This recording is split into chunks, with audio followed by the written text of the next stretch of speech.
Uma Terra Prometida. Parte 5. O mundo como ele é. Capítulo 18.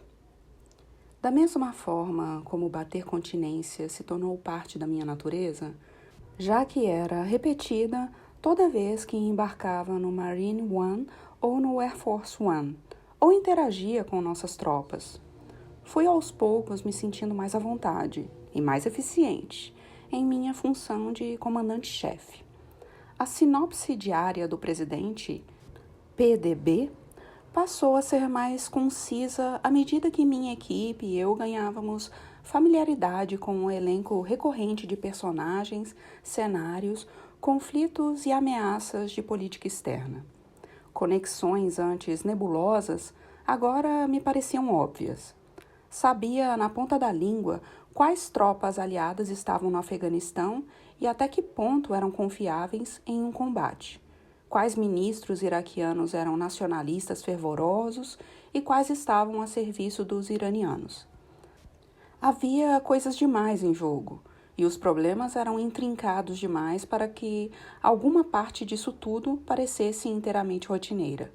Pelo contrário, comecei a vivenciar minhas responsabilidades como imagino que um especialista em desarmar artefatos explosivos deve se sentir quando corta um fio, ou um equilibrista quando passa da plataforma à corda bamba. Depois de terem aprendido a dominar o medo excessivo para não perder o foco, enquanto tentam não relaxar a ponto de cometer erros estúpidos. Havia uma tarefa para a qual nem de longe eu me permitia ficar à vontade. Mais ou menos toda semana, minha assistente, Kate Johnson, punha sobre minha mesa uma pasta contendo cartas de condolências às famílias dos militares mortos para que eu as assinasse.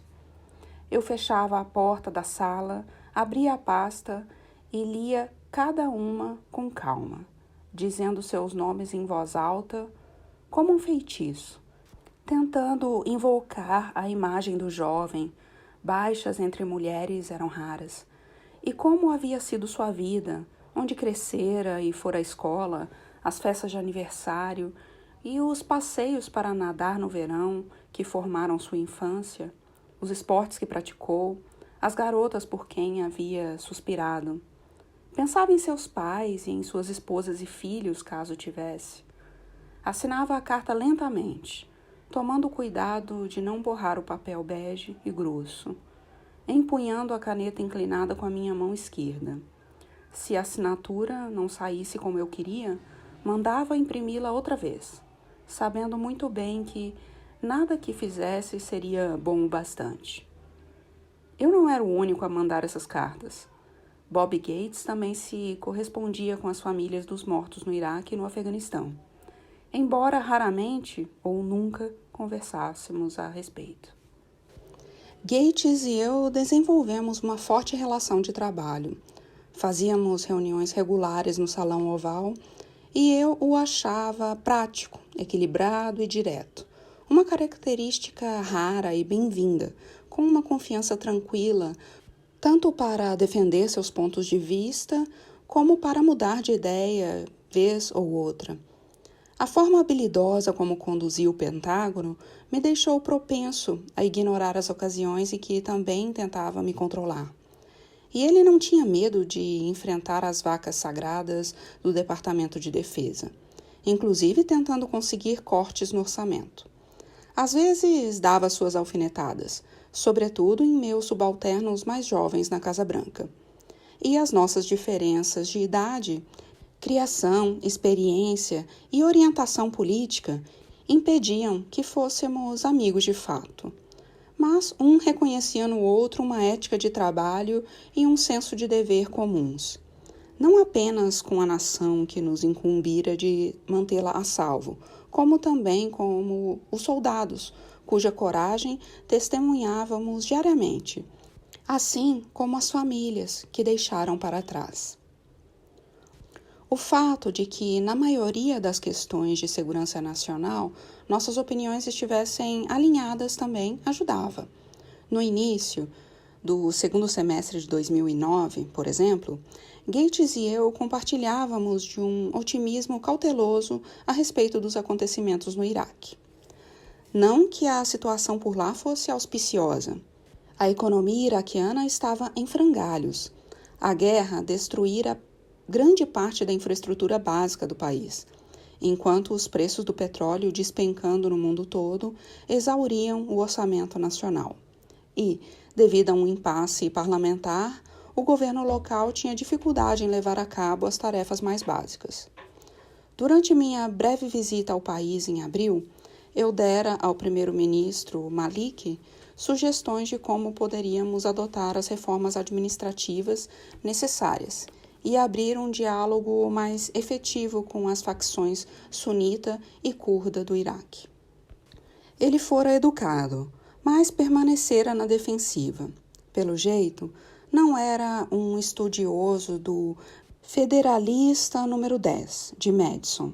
De seu ponto de vista, os xiitas no Iraque eram maioria. A coalizão de seu partido obtivera a maior parte dos votos. Sunistas e curdos estavam retardando o progresso com suas exigências inaceitáveis, e qualquer ideia de acomodar os interesses ou proteger os direitos das populações minoritárias do Iraque era uma inconveniência que entendia ser apenas resultado da pressão americana. A conversa foi um útil lembrete de que somente eleições não bastam para produzir uma democracia funcional.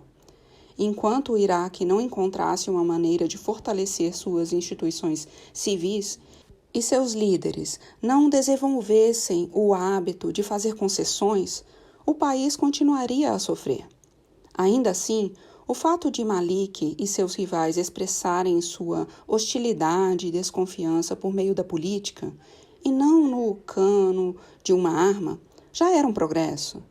Mesmo com as forças americanas em retirada dos centros populacionais iraquianos, os ataques terroristas patrocinados pela Al-Qaeda no Iraque continuavam em queda, e nossos comandantes relatavam uma melhora confiável no desempenho das forças de segurança iraquianas. Gates e eu concordamos que os Estados Unidos precisariam desempenhar um papel fundamental no Iraque em anos vindouros, oferecendo assessoria às pastas mais essenciais, treinando suas forças de segurança, resolvendo impasses entre facções e ajudando a financiar a reconstrução do país.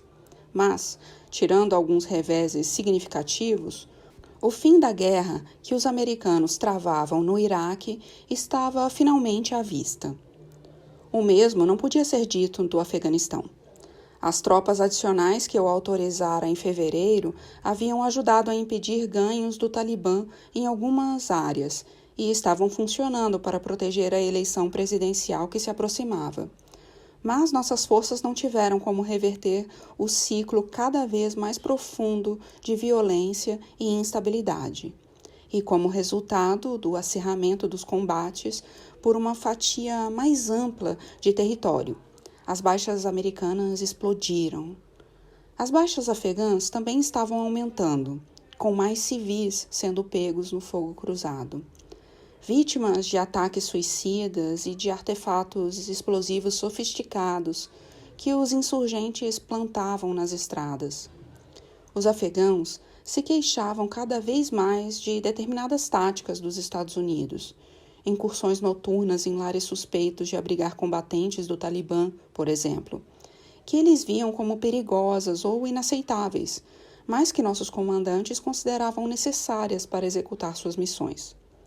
No fronte político, a estratégia de reeleição do presidente Karzai consistia sobretudo em comprar os poderosos locais, intimidar os adversários e agir com astúcia para jogar as várias facções étnicas umas contra as outras. No campo diplomático, nossas conversas com altos funcionários paquistaneses pareceram não exercer efeito nenhum sobre sua persistente tolerância em abrigar refúgios talibãs dentro do país. Enquanto isso, uma Al-Qaeda reconstituída, operando nas áreas fronteiriças com o Paquistão, ainda impunha grande ameaça. Dada a falta de avanços significativos, estávamos impacientes para saber o que o novo comandante da ISAF, General Stanley McChrystal, tinha a dizer sobre a situação. No fim de agosto, após passar semanas no Afeganistão com uma equipe de assessores civis e militares, McChrystal entregou a extensa avaliação pedida por Gates. Dias mais tarde, o Pentágono a enviou à Casa Branca. Em vez de fornecer respostas claras, isso gerou uma nova rodada de perguntas controversas. A maior parte da avaliação de McChrystal detalhava o que já sabíamos. A situação no Afeganistão ia de mal a pior, com o Talibã ganhando força, o exército afegão fraco e desmoralizado, e Karzai, que saíra vencedor numa eleição manchada pela violência e pela fraude, ainda no leme de um governo visto pelo povo afegão como corrupto e ineficaz. Mas o que chamou a atenção de todo mundo foi a conclusão do relatório.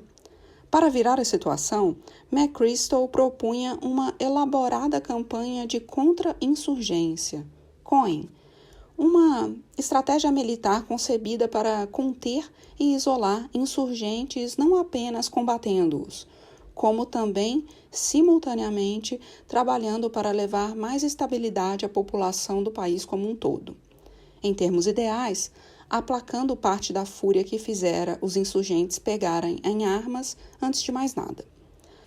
A abordagem que McChrystal propunha não só era mais ambiciosa do que a que eu imaginara em adotar as recomendações do relatório de Rydell na primavera, como, além disso, ela requisitava um adicional de pelo menos 40 mil soldados aos já mobilizados, o que elevaria o número total de tropas americanas no Afeganistão para algo próximo de 100 mil, num futuro não muito distante.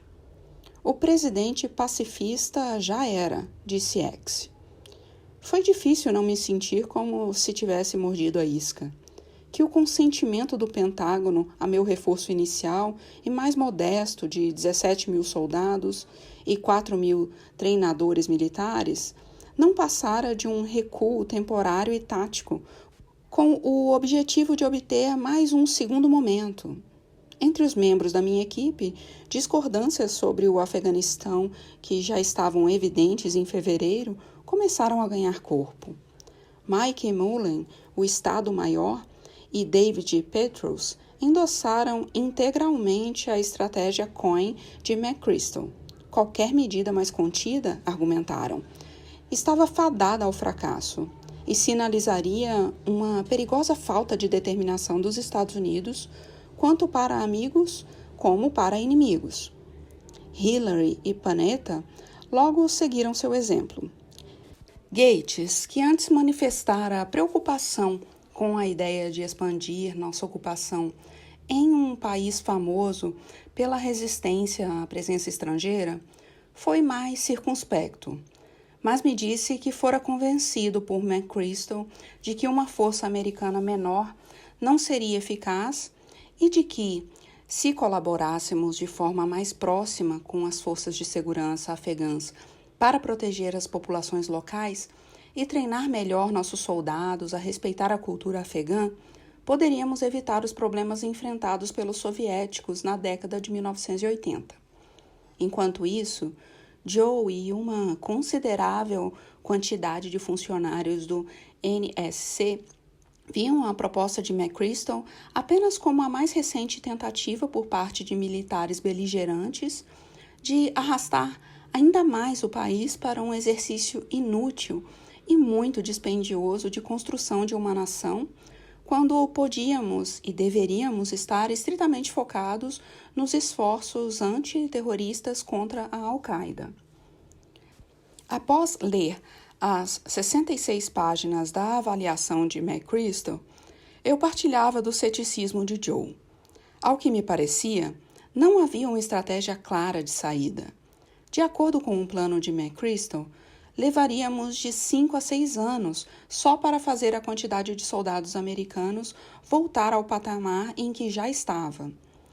Os custos eram assombrosos, pelo menos US$ 1 bilhão para a mobilização de cada 1.000 soldados adicionais. Os homens e as mulheres de nossas forças armadas, alguns servindo pela 4ª ou 5ª vez após quase uma década de guerra, pagariam um preço ainda mais alto. E considerando a resiliência do Talibã e o caráter disfuncional do governo de Karzai, sem garantia de sucesso.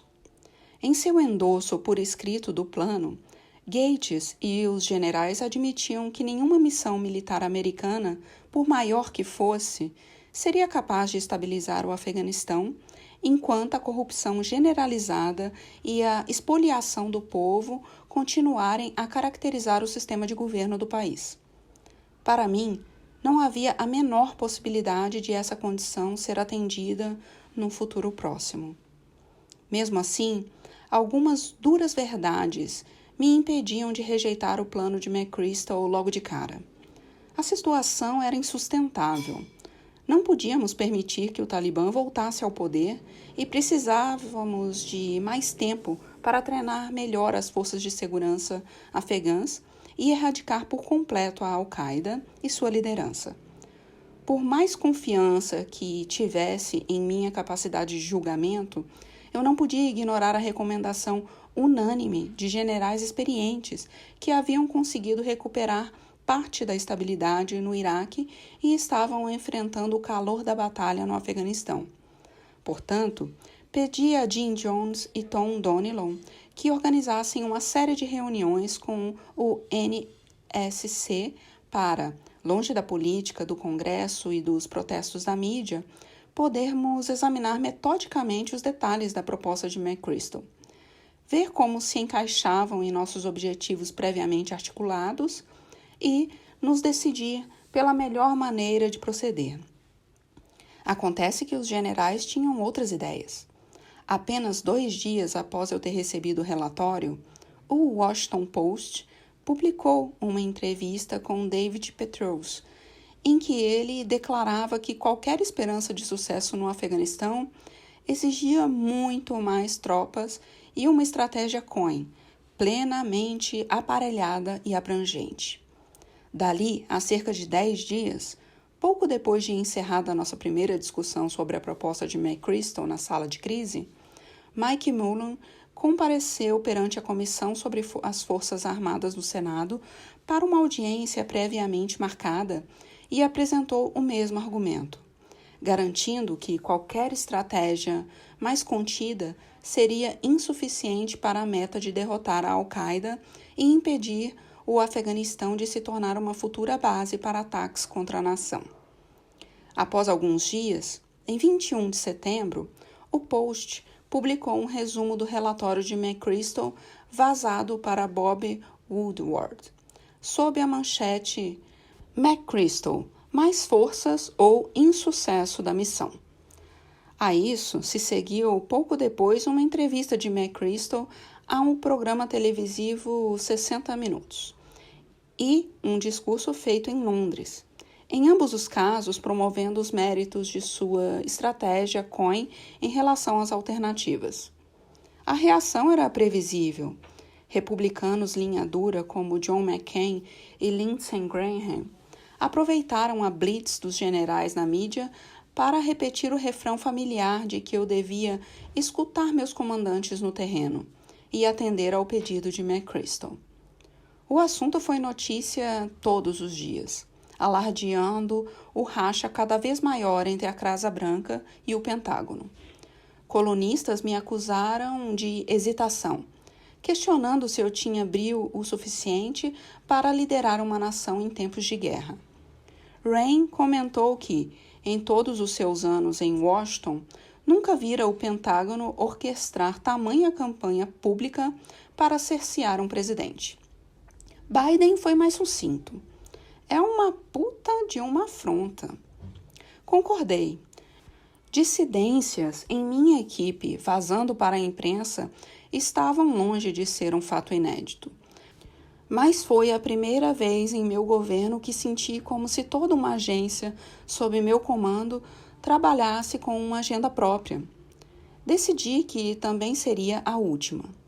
Pouco após o depoimento de Mullen ao Congresso, eu o convoquei junto com Gates ao Salão Oval. Muito bem, falei, após sentarmos e eu lhes oferecer café. Não fui claro que eu queria tempo para examinar a avaliação de McChrystal? Ou o Pentágono simplesmente tem uma falta de respeito inerente por mim? Os dois demonstraram desconforto no sofá. Como de costume, quando estou zangado, não ergui o tom de voz.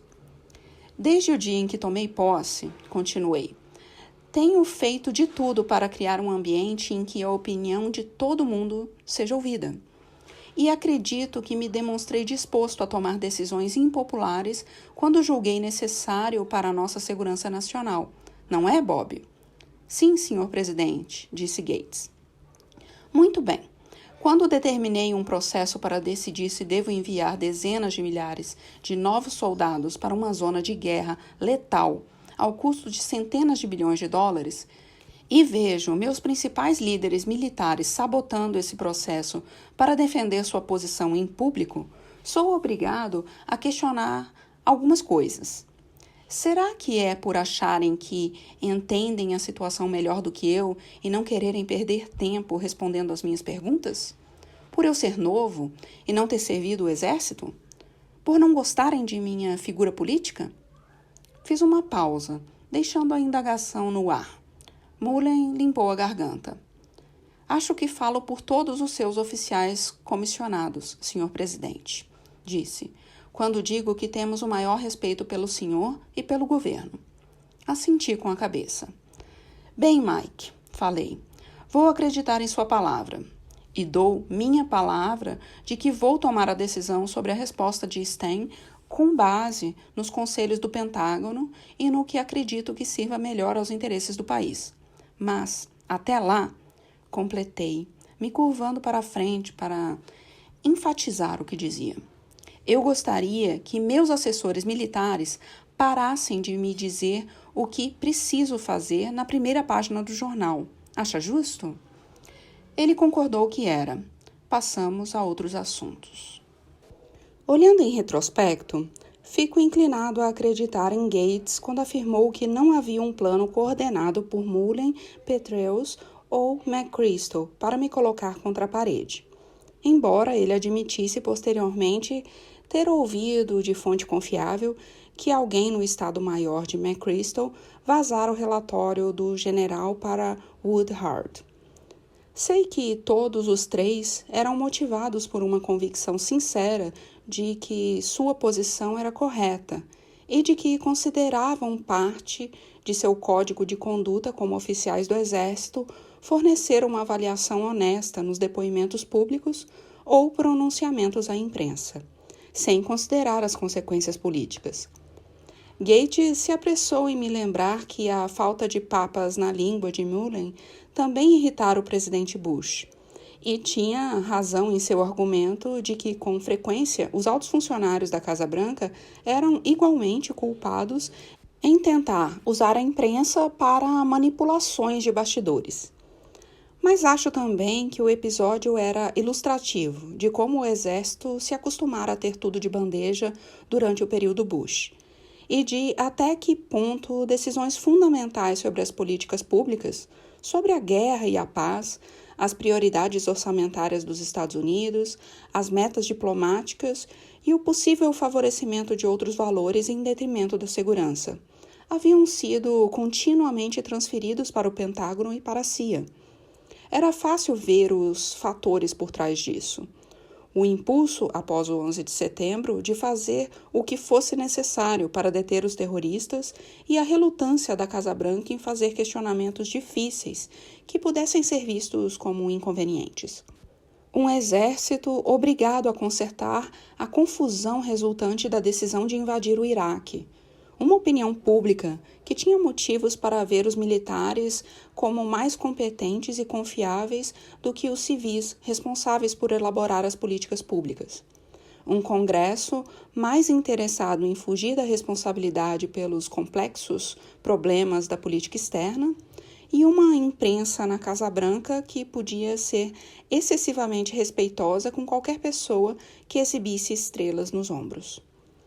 Homens como Mullen, Petraeus, McChrystal e Gates, líderes a toda prova, com uma capacidade incomum de se concentrar nas tarefas tão difíceis que precisavam encarar, haviam simplesmente ocupado um vácuo. Os Estados Unidos tinham sorte de tê-los onde estavam, e, em fases posteriores da Guerra do Iraque, eles, na maioria das vezes, tomaram as decisões mais acertadas. Mas, como expliquei a Petraeus daquela primeira vez em que nos encontramos no Iraque, pouco antes de me eleger, era função do presidente pensar em termos amplos, não estreitos, para pesar o custo-benefício da ação militar contra tudo o mais que fosse necessário para fortalecer o país. Tanto quanto as divergências pontuais sobre estratégia ou táticas, outras questões fundamentais, o controle por parte dos civis da elaboração das políticas públicas, os respectivos papéis do presidente e seus assessores militares em nosso sistema constitucional e as considerações de cada um para tomar decisões sobre a guerra, viraram o subtexto do debate sobre o Afeganistão. E era nessas questões que as diferenças entre mim e Gates ficavam mais óbvias. Um dos militares mais perspicazes de Washington, Gates compreendia tão bem quanto qualquer um a pressão dos parlamentares, da opinião pública e das restrições orçamentárias. Mas, de seu ponto de vista, eram obstáculos a serem contornados, não fatores legítimos que devessem influenciar nossas decisões.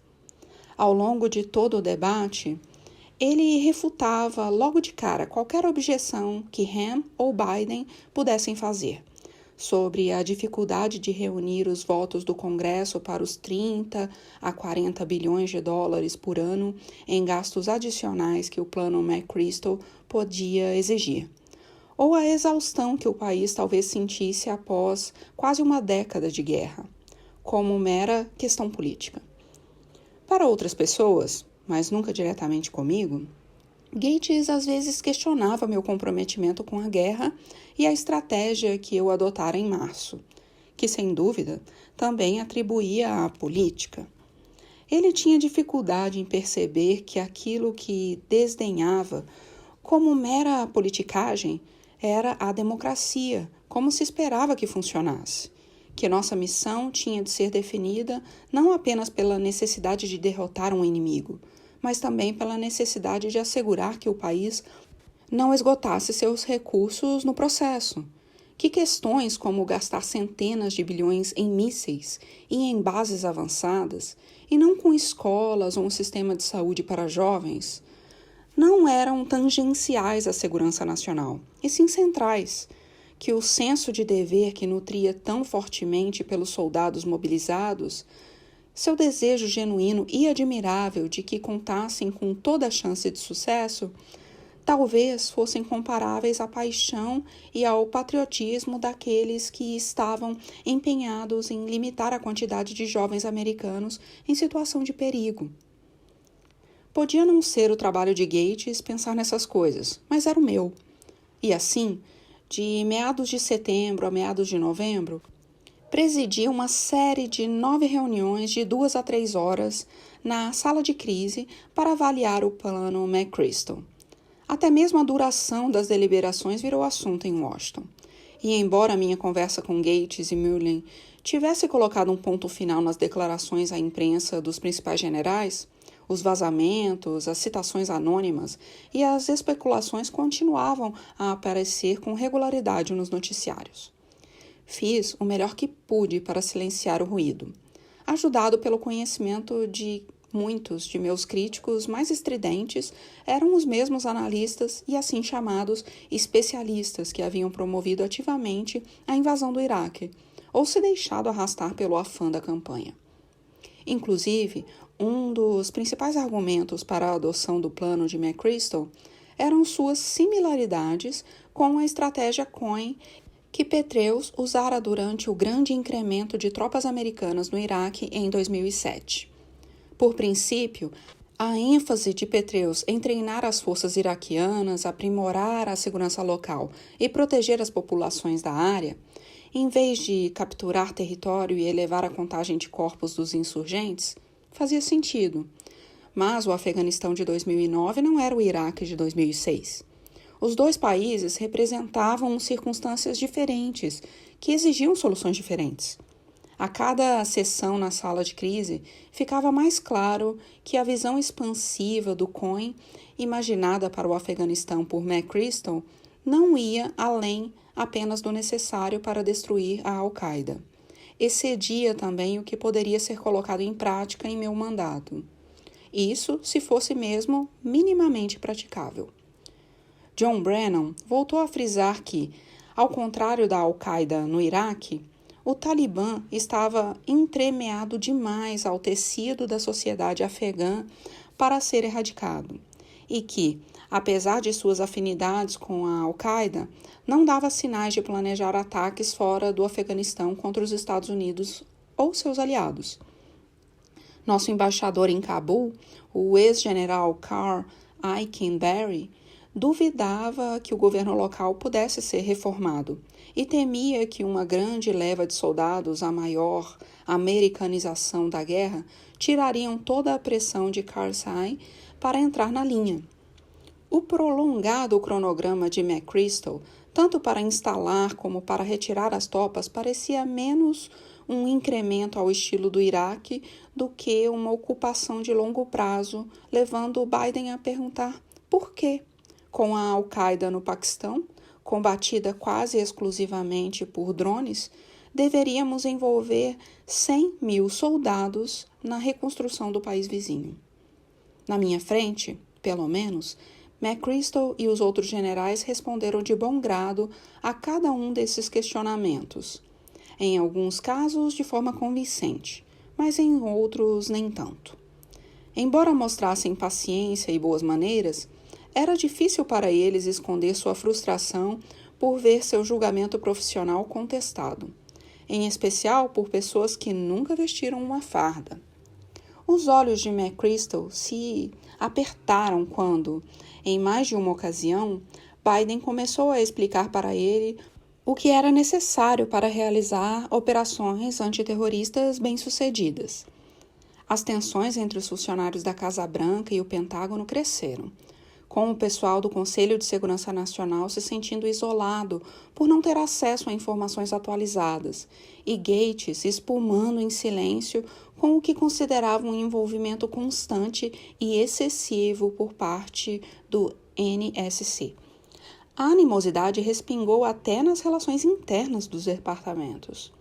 O vice-chefe do Estado-Maior, James Ross Cartwright, e o tenente-general Douglas Lute, vice-conselheiro do NSC e principal conselheiro de guerra durante os 2 últimos anos do governo Bush, que permanecera no cargo a meu pedido, veriam seu cartaz dentro do Pentágono cair no minuto em que concordaram em ajudar Biden a elaborar uma alternativa para o plano de McChrystal, menos focada no aumento de contingente e mais orientada ao combate ao terrorismo.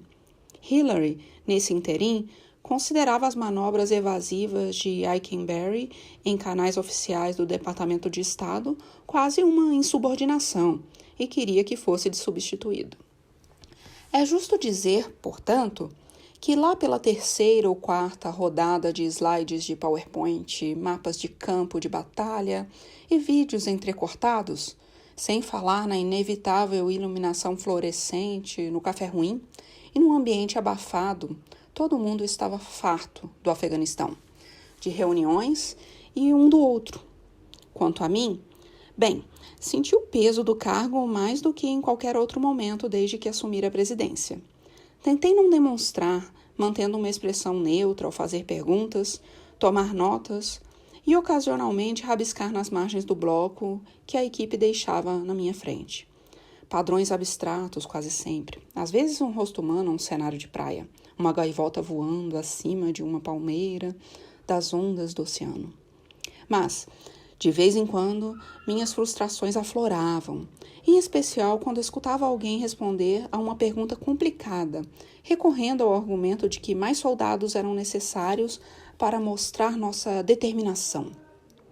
O que isso quer dizer exatamente? Eu perguntava, às vezes num tom ríspido demais. Que continuávamos bancando as más decisões tomadas antes? Alguém achava que continuar insistindo no Afeganistão por mais 10 anos ia impressionar nossos aliados e levar o medo a nossos inimigos? Mais tarde, eu comentaria com Dennis que isso me lembrava a musiquinha sobre a velha que engoliu a aranha para pegar a mosca. Ela acaba engolindo um cavalo, falei. E morre, claro, complementou Dennis. Às vezes, após uma dessas maratonas, eu caminhava à pequena casa da piscina perto do salão oval para fumar um cigarro e curtir o silêncio, massageando os nós das costas, dos ombros, do pescoço. Sinais de que havia passado muito tempo sentado, mas também de meu estado de espírito.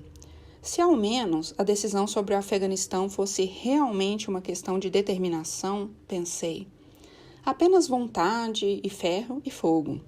Isso fora verdade para Lincoln quando tentou salvar a União, ou para Roosevelt após Pearl Harbor, com os Estados Unidos e o mundo enfrentando uma ameaça mortal de potências expansionistas.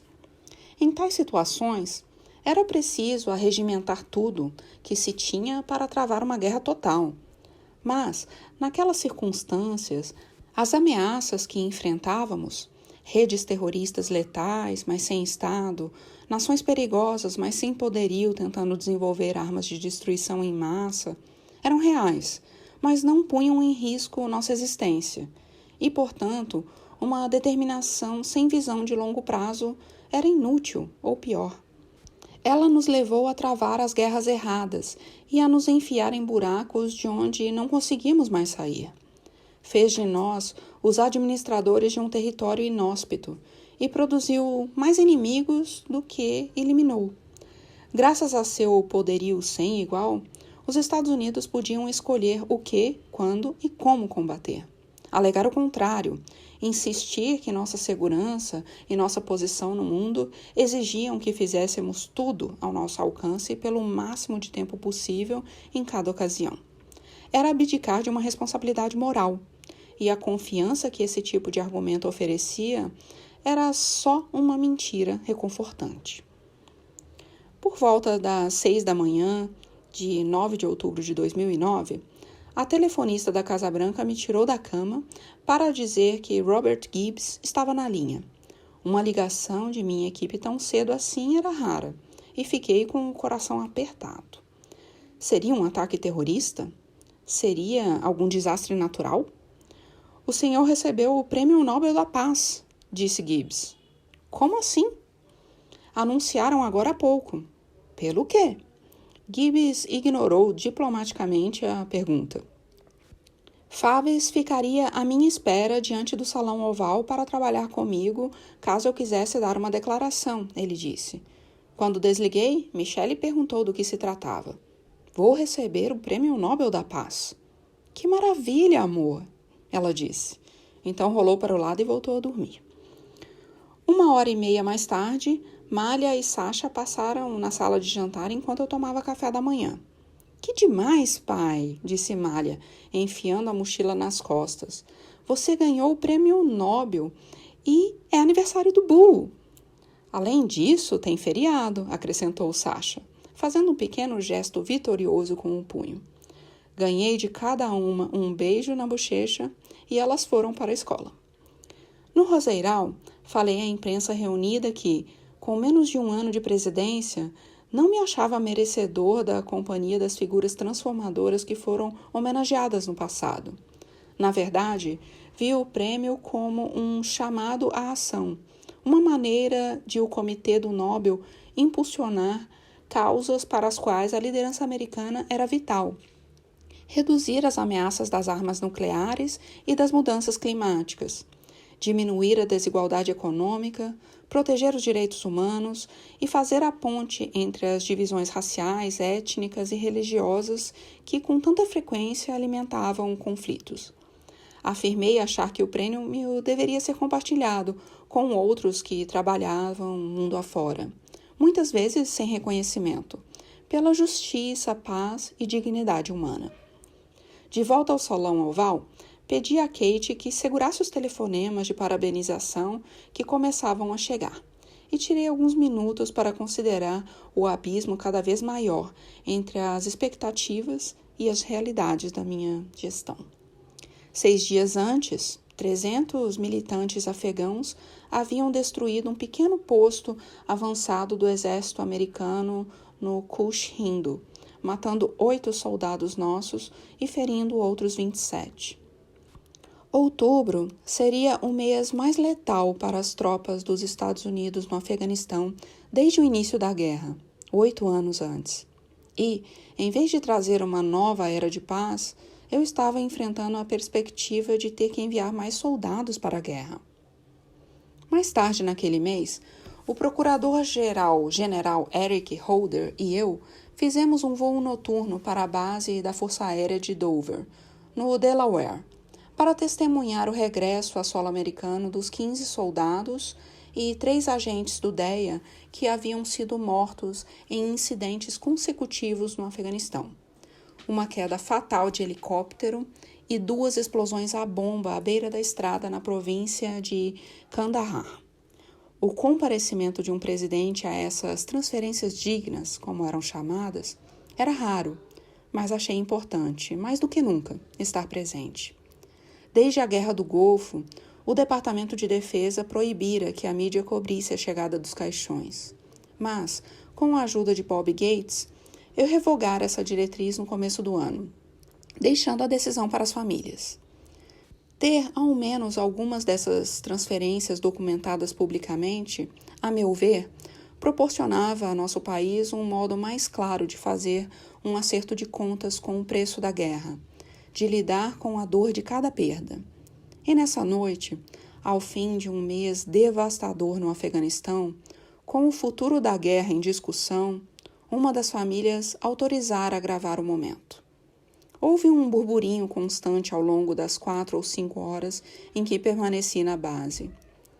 Na capela, pequena e simples, onde Holder e eu nos juntamos às famílias reunidas, dentro do compartimento de carga do C-17, contendo os 18 caixões de transferência envoltos na bandeira, onde a prece solene de um capelão do exército ecoou pelas paredes metálicas do avião. Na pista, onde fiquei em posição de sentido e assisti aos 6 soldados em luvas brancas, boinas negras e fardas do exército carregarem os pesados caixões, um por um, até as fileiras de veículos à espera, com o mundo em silêncio, a não ser pelo uivo do vento e pela cadência dos passos. No voo de volta, ainda faltando algumas horas para o dia raiar, as únicas palavras que consegui guardar de toda a visita foram as que ouvi da mãe de um soldado. Não deixe na mão os rapazes que ainda estão lá. Parecia exausta, o rosto desfigurado pelo luto. Prometi que não deixaria, sem saber se isso significava enviar mais soldados para encerrar a missão pela qual seu filho fizera o sacrifício supremo, ou encerrar um conflito caótico e prolongado que abreviaria a vida de tantos outros. Cabia a mim decidir. Uma semana depois, outro desastre se abateu sobre nossos militares, agora mais perto de casa. No dia 5 de novembro, um major do Exército dos Estados Unidos e psiquiatra chamado Nidal Hassan entrou em um prédio da base militar de Fort Hood, em Kylen, no Texas, sacou uma pistola semiautomática que comprara numa loja de armas local e abriu fogo, matando 13 pessoas e ferindo dezenas de outras antes de ser baleado e capturado por policiais da base. Mais uma vez, viajei para confortar as famílias em luto. Depois discursei no serviço memorial ao ar livre. Ao toque fúnebre de um clarim e de sua melodia queixosa, pontuada pelos soluços abafados do público, meus olhos pousaram sobre os objetos de recordação dos soldados tombados. Uma folta emoldurada, um par de coturnos, um capacete equilibrado no fuzil. Pensei no que John Brennan e o diretor do FBI, Robert Mueller, me contaram sobre o episódio. Hassan, muçulmano nascido nos Estados Unidos, com um histórico preocupante de comportamento errático, parecia ter se radicalizado na internet. No caso dele, havia buscado inspiração e se correspondido regularmente com um carismático religioso e iemenita americano chamado Anwar al-Awlaki, líder de uma vasta base internacional de seguidores e que se acreditava a principal figura da filial cada vez mais ativa da Al-Qaeda no Iêmen. Segundo Mullen e Brennan, havia indícios de que o Departamento de Defesa, o FBI e a Força Tarefa Conjunta Antiterror foram todos alertados de algum modo para a possibilidade de Hassan enveredar para o radicalismo. Mas os sistemas de compartilhamento de informação entre agências falharam em ligar os pontos de maneira a prevenir a tragédia. Os elogios fúnebres terminaram. O toque do silêncio começou outra vez. Por todo o Fort Hood, imaginei soldados atarefados se preparando para a mobilização no Afeganistão e a luta contra o Talibã. E não pude deixar de me perguntar se a maior ameaça não poderia ser, na verdade, residir em outra parte. Não só no Iêmen ou na Somália, mas também no espectro do terrorismo caseiro, na mente febril de homens como Hassan e em um cybermundo sem fronteiras, cujo poder e alcance ainda não havíamos compreendido inteiramente. No fim de novembro de 2009, tivemos nossa 9ª e última sessão de considerações sobre o Afeganistão. Apesar de todo o drama, as diferenças substanciais entre os membros da minha equipe haviam a essa altura se reduzido significativamente. Os generais admitiram que erradicar o Talibã do Afeganistão era pouco realista. Joe e minha equipe do NSC reconheciam que as operações antiterrorismo contra a Al-Qaeda não podiam funcionar se o Talibã devastasse o país ou inibisse nossa coleta de dados de inteligência.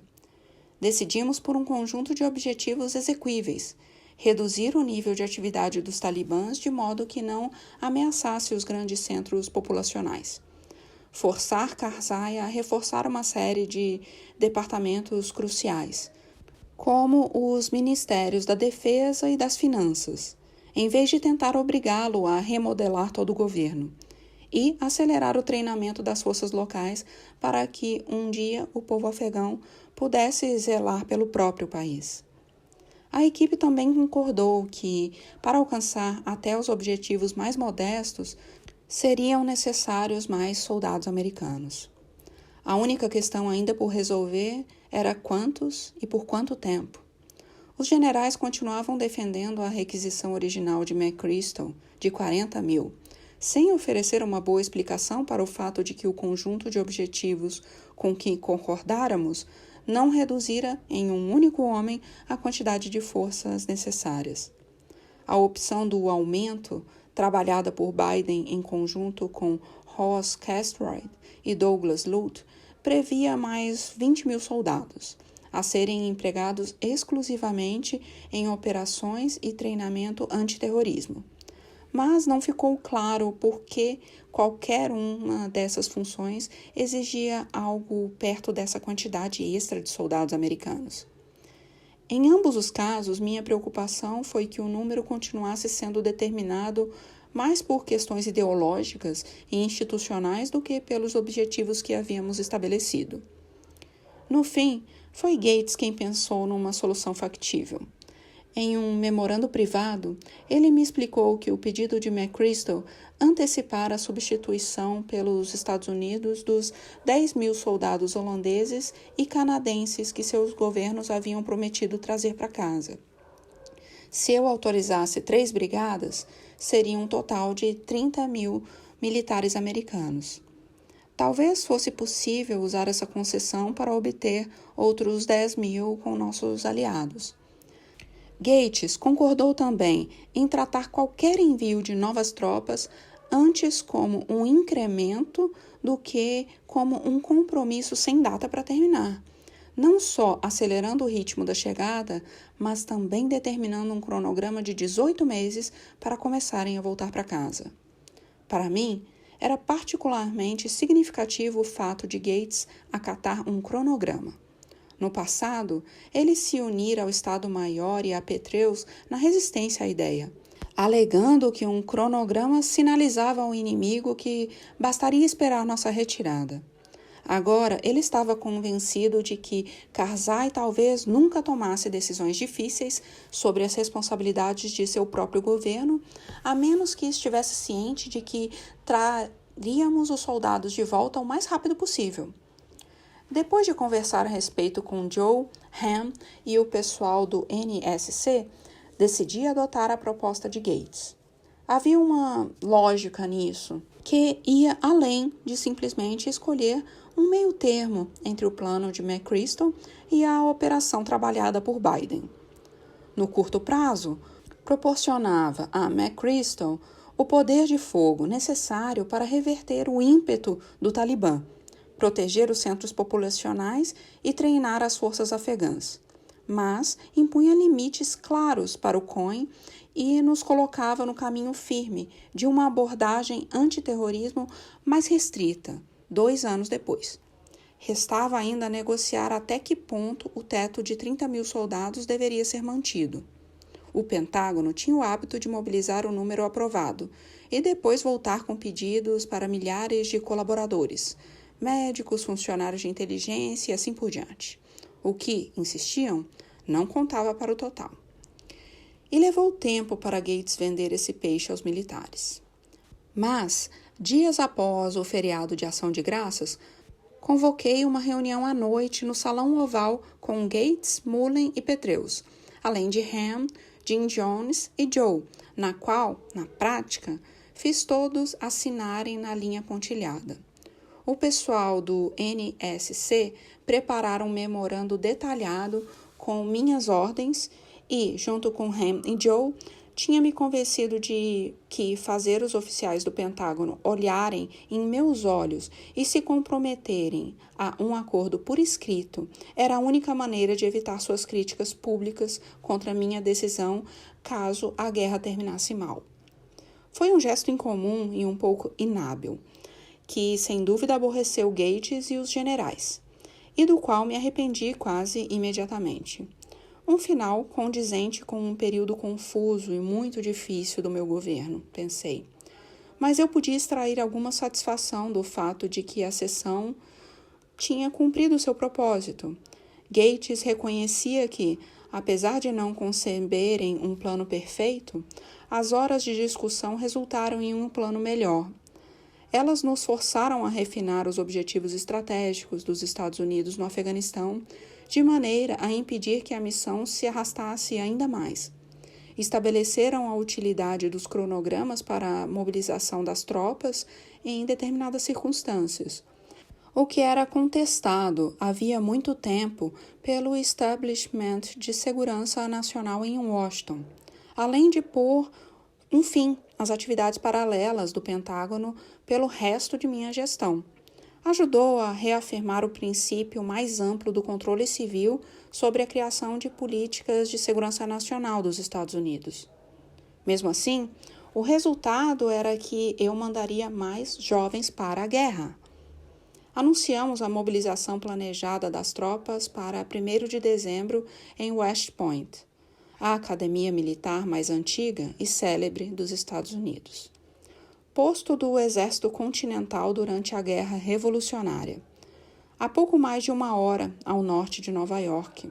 É um lugar lindo, um conjunto de estruturas de granito mesclado de preto e cinza, dispostas como uma pequena cidade elevada entre colinas verdejantes, com vista para o amplo e sinuoso rio Hudson. Antes de meu discurso, fiz um tour com o superintendente de West Point e contemplei edifícios e instalações que haviam produzido alguns dos líderes militares mais condecorados da América: Grant e Lee, Patton e Eisenhower, MacArthur e Bradley, Westmoreland e Schwarzkopf. Era impossível não sentir deferência e se comover com a tradição representada por esses homens, com o serviço e o sacrifício que haviam ajudado a forjar uma nação, derrotar o fascismo e deter a marcha do totalitarismo. Por outro lado, também era necessário recordar que Lee comandara os esforços do exército confederado para manter a escravidão, e Grant supervisionara a matança das tribos indígenas, que MacArthur desafiara as ordens de Truman na Coreia com resultados desastrosos e Westmoreland ajudara a orquestrar uma escalada no Vietnã que deixaria cicatrizes em toda uma geração. Glória e tragédia, coragem e estupidez. Uma série de verdades não negava a outra, pois a guerra era contraditória, assim como a história dos Estados Unidos. O grande auditório perto do centro do campus do West Point estava lotado quando cheguei, e, com exceção dos VIPs como Gates, Hillary e o Estado-Maior, o público era composto quase inteiramente de cadetes. Estavam uniformizados, farda cinza com detalhes pretos sobre um colarinho branco. A considerável proporção de negros, latinos, asiáticos e mulheres em suas fileiras era um testemunho vívido das mudanças ocorridas desde que a instituição formara sua primeira turma, em 1805. Quando subi no palco ao som da banda tocando a marcha cerimonial, os cadetes se levantaram e aplaudiram em uníssono. E olhando para seus rostos, tão sinceros e cheios de brilho da juventude, tão seguros de seu destino e ansiosos por defender seu país, senti meu coração tomado de um orgulho quase paternal.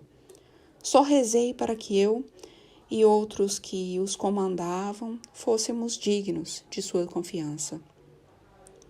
9 dias depois cheguei a Oslo para receber o Prêmio Nobel da Paz. A imagem dos jovens cadetes pesava minha mente. Em vez de ignorar a discrepância de receber o Prêmio Nobel da Paz enquanto ampliava uma guerra, decidi fazer disso o tema central de meu discurso.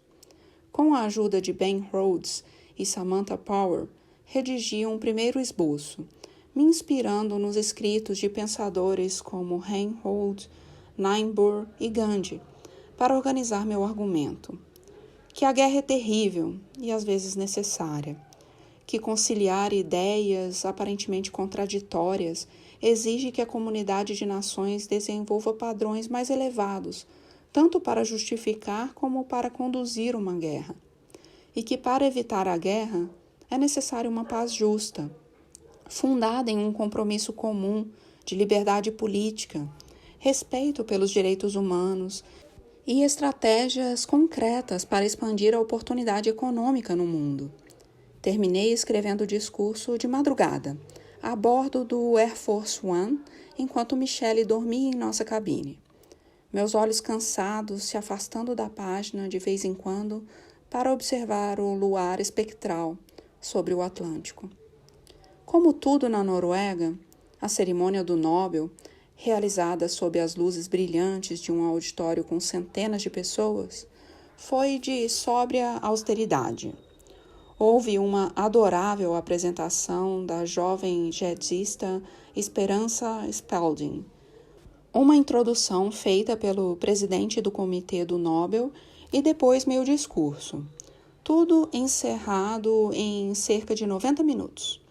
Minha fala foi bem recebida, até por alguns analistas conservadores, que comentaram sobre minha disposição em lembrar aos europeus os sacrifícios feitos pelas tropas americanas na garantia de décadas de paz.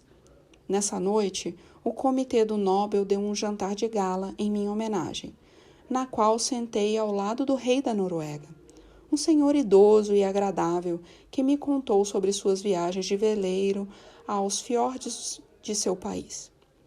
Minha irmã Maia, junto com amigos como Marty e Anita, viajaram para se juntar a nós, e todos pareciam muito sofisticados bebericando champanhe, experimentando carne de alce e depois dançando ao som de uma orquestra de swing surpreendentemente boa. O que não saiu da minha memória, porém, foi a cena ocorrida antes do jantar, no hotel. Michelle e eu havíamos acabado de nos vestir quando Marvin bateu na porta e disse para olharmos por nossa janela, no terceiro andar. Puxando as venezianas, vimos milhares de pessoas reunidas ao crepúsculo, congestionando a rua estreita mais abaixo.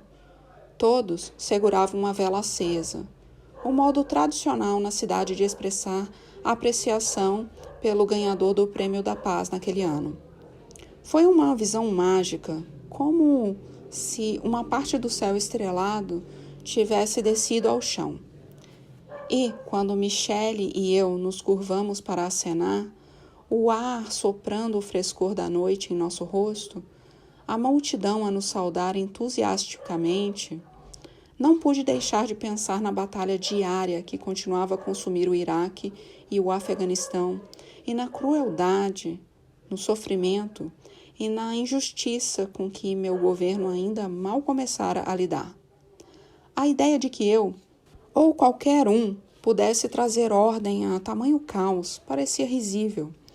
Em certo sentido, a multidão ali embaixo aplaudia uma ilusão. Mas naquelas velas bruxuleantes, também vi alguma coisa. Vi uma expressão do espírito de milhões de pessoas no mundo todo. O soldado americano guarnecendo seu posto em Kandahar. A mãe iraniana ensinando a filha a ler. O ativista pró-democracia russo reunindo coragem para uma manifestação. Todos os que se recusavam a abrir mão da ideia de que a vida podia ser melhor e de que, fossem quais fossem os riscos e as dificuldades, tinham um papel a desempenhar. Nada do que você fizer será suficiente. Escutei suas vozes dizerem. Mas tente, mesmo assim.